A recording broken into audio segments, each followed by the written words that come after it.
السلام عليكم ورحمة الله وبركاته. ازيكم يا حبايبي؟ عاملين ايه؟ يا رب تكونوا بخير. اهلا بكم معانا في فيديو جديد على قناتنا، قناة جرب وصفتي. زي ما حضراتكم شايفين معانا النهاردة وصفة الجمبري بكذا طريقة، بتتبيلة حلوة. جمبري البانيه، ومعانا كمان الجمبري في الطاجن في الفرن. ومعايا كمان رز بالجمبري. جربوا معايا ان شاء الله الوصفة دي، ان شاء الله تعجبكم. تتبيلة حلوة جدا. كملوا معايا الفيديو للنهاية وان شاء الله وصفة النهاردة تعجبكم. ولو عجبكم الفيديو ما تنسوش اللايك والشير وتفعلوا زر الجرس عشان يوصلكم كل جديد. ويلا بينا نبدأ مع بعض الفيديو.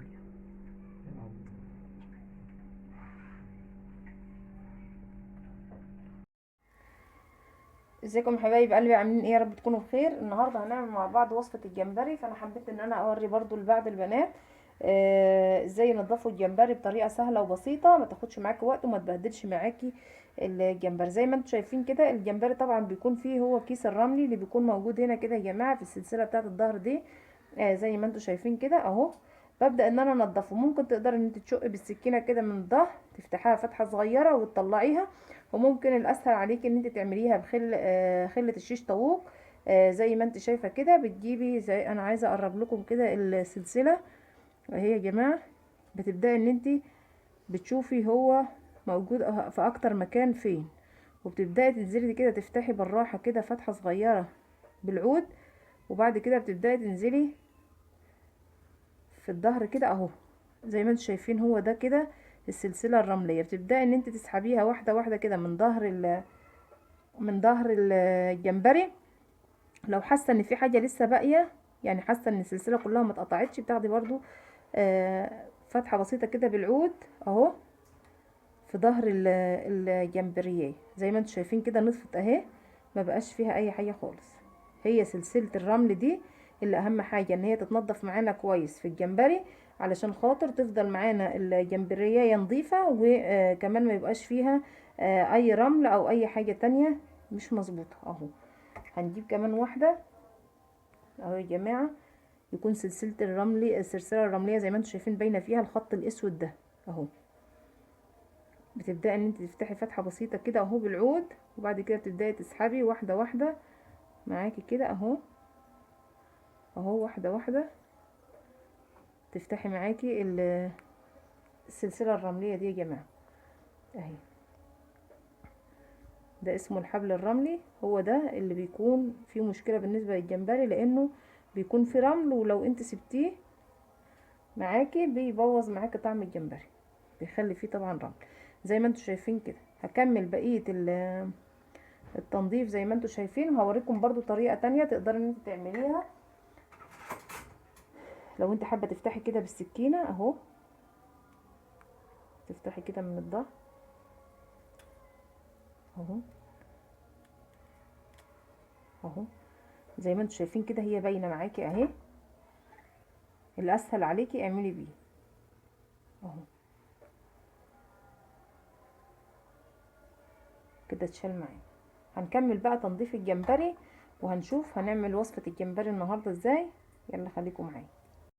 بصوا يا حبيبي كده هنعمل مع بعض الجمبري. زي ما انتم شايفين ده الجمبري اللي هعمله بانيه يا جماعه. اول حاجه هبدا ان انا اتبله. معايا توم مفروم اهو، وده كمان توم معايا مفروم. وهبدا ان انا احط عليه بهارات سمك. يعني انا بحب اتبله الاول قبل ما اعمل له الخلطه اللي هحطها فيه. ومعايا كمان معلقه كويسه كده من الكمون، ما تكتريش لو عليه ملح. ومعايا كمان عصير ليمون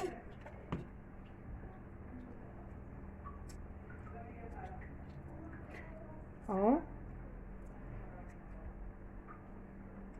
ومعايا كمان مستردة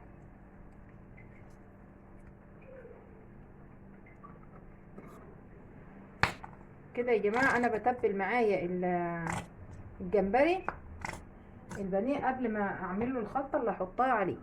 ببدا اقلبه كده كويس في التتبيله، بسم الله، وبسيبه لمده 5 دقايق او 10 دقايق، ما بياخدش وقت كتير معايا في التتبيله. بعد كده هنعمل مع بعض بقى الكفر اللي هنعمل فيه الجمبري. بيكون طعمه حلو يا جماعه. الطريقه دي تحفه، وبتطلع الجمبري احسن كمان من اللي بتاكليه في المطاعم بطريقه جميله جدا. ده هسيبه كده يتبل معايا، وهعمل كده شويه كمان في طاجن او صينيه في الفرن. هوريكم هعملهم ازاي، خليكم معايا. بصوا حبايبي كده، ده بقى الجمبري اللي انا هعمله صينيه في الفرن او طاجن في الفرن. زي ما انتم شايفين كده، هحط عليه شويه كده من الكمون اهو يا جماعه بسيط، وهحط معايا بهارات سمك. لو مش موجود عندك بهارات سمك تقدري تحطي بصل بودر وتوم بودر وكمون وكزبره وخلاص على كده. ومعانا ليمون اهو زي ما انتم شايفين. واهم حاجه معانا الاساسي التوم. توم اهو يا جماعه، ومعايا كمان توم مفروم. هبدا ان انا اقلب الخلطه بتاعه الجمبري دي. معايا كمان توم تاني مفروم اهو. هبدا اقلب الجمبري ده كويس كده معايا اهو، بسم الله. وهسيبه كده برضو 5 دقايق في التتبيله، وهنشوف هنعمل ازاي طاجن الجمبري ده باسهل طريقه، وبطعم ان شاء الله هيعجبكم. وهنعمل مع بعض برضو خلطه حلوه قوي للجمبري البانيه. خليكم معايا.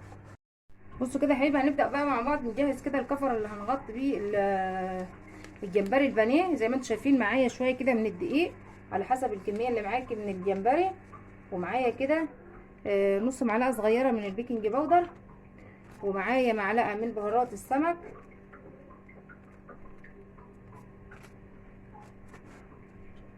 ومعايا كمان شويه من الكمون. بتقدري انت تظبطي بقى الملح بتاعك. ومعايا شويه كده من بودره الزعفران.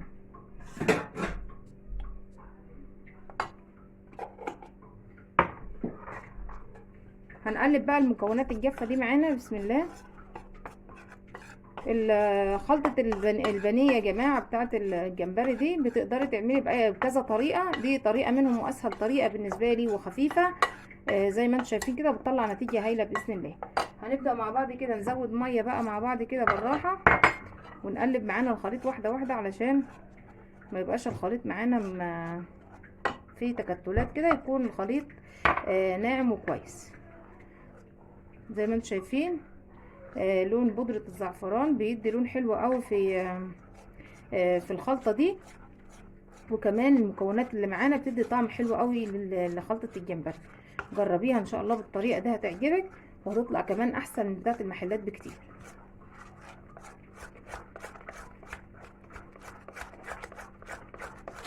تقلبي كده كويس علشان العجينة معايا تبقى ناعمة وكويسة زي ما انتم شايفين كده. انا بعمل العجينه مش عايزاها تكون تقيله ولا خفيفه، عايزه العجينه معايا تكون وسط تحمل عليها على الجمبري، وفي نفس الوقت ما تكونش عجينه سميكه. وانا بقلب كده هحط معايا شويه من الخل، وكمان شويه صغيرين كده من المستردة.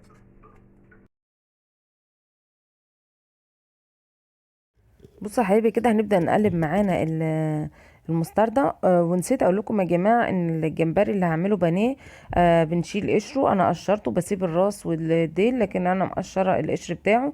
لكن اللي في الطاجن بسيبه زي ما هو بعد ما بشيل السلسلة الرملية او الحبل الرملي او الكيس الرملي زي ما كل واحد ما بيقول. بعد ما بنشيله بنغسله عادي وننضفه ونسيبه بقى ايه نستعمله كده على طول زي ما هو من غير ما نشيله ولا ديله ولا راسه. لكن البانيه هنشيل القشرة اللي عليه وهنسيب الديل والراس زي ما هم. هنبدأ نقلب زي ما انتم شايفين كده الخلطة دي، وهنبدأ نعمل بيها البانيه بطعم حلو جدا. مش عايزة سمك العجينة يكون كبير قوي يا جماعة. بصوا كده يا حبايبي، ده خليط الخلطه اللي هنحط فيها الجمبري. زي ما انتم شايفين ده قوامها كده يا جماعه اهي. وادي الجمبري اهو، هنبدا ان احنا نحطه في الخليط كده زي ما انتم شايفين اهو. الجمبري شايل اهو من الخليط معايا يا جماعه. هاخده بقى وهحمره كده على النار، وهنشوف شكل الجمبري عامل ازاي. هنعمل مع بعض بقى دلوقتي طاجن الجمبري، هنشوف هنعمله ازاي. خليكم معايا.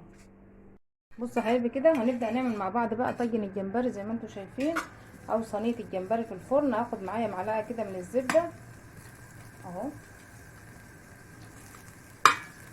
معايا يا جماعه بصل وفلفل وطماطم متقطعين قطع كبيره شويه، وحط عليهم فلفل اسود. هبدا انزل بيهم واشوحهم كده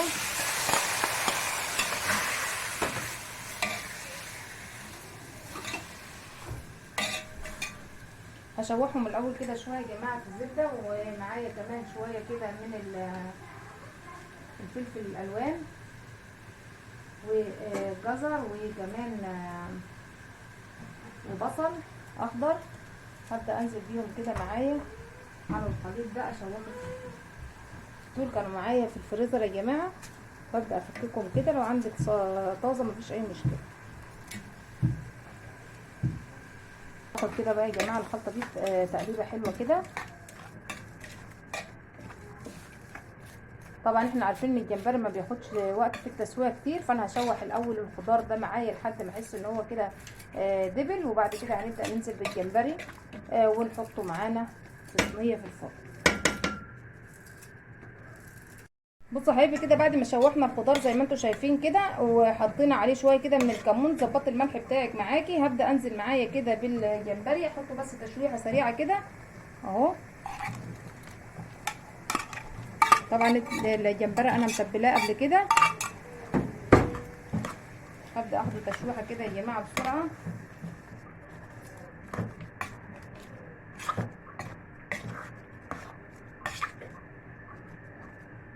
ومعايا شويه كده من شوربه الجمبري، كان عندي شوربه في الفريزر هحطها عليها شويه صغيرين بس. اقلب الطاجن كده زي ما انتم شايفين، وهاخده بقى احطه في صينيه او في طاجن واحطه معايا في الفرن. ده كده طاجن الجمبري. هناخده بقى نحطه في الفرن. ظبط الملح بتاعك، وبعد كده هوريكم شكله النهائي عامل ازاي. بصوا كده يا حبايبي معانا الزيت سخن اهو زي ما انتم شايفين. هبدا اخد الجمبري كده معايا في الخلطه دي وهنزل بيه على الزيت اهو. هوريكم شكل الجمبري وحجمه بعد ما يتحمر كده. بصوا يا جماعه بالنسبه للجمبري البانيه ده انا شلت راسه، اللي حابب يسيب راسه وديله مفيش اي مشكله. انا شلت راسه بس وسبت الديل، وهبدا ان انا احمره زي ما انتم شايفين، وهنشوف شكله عامل ازاي.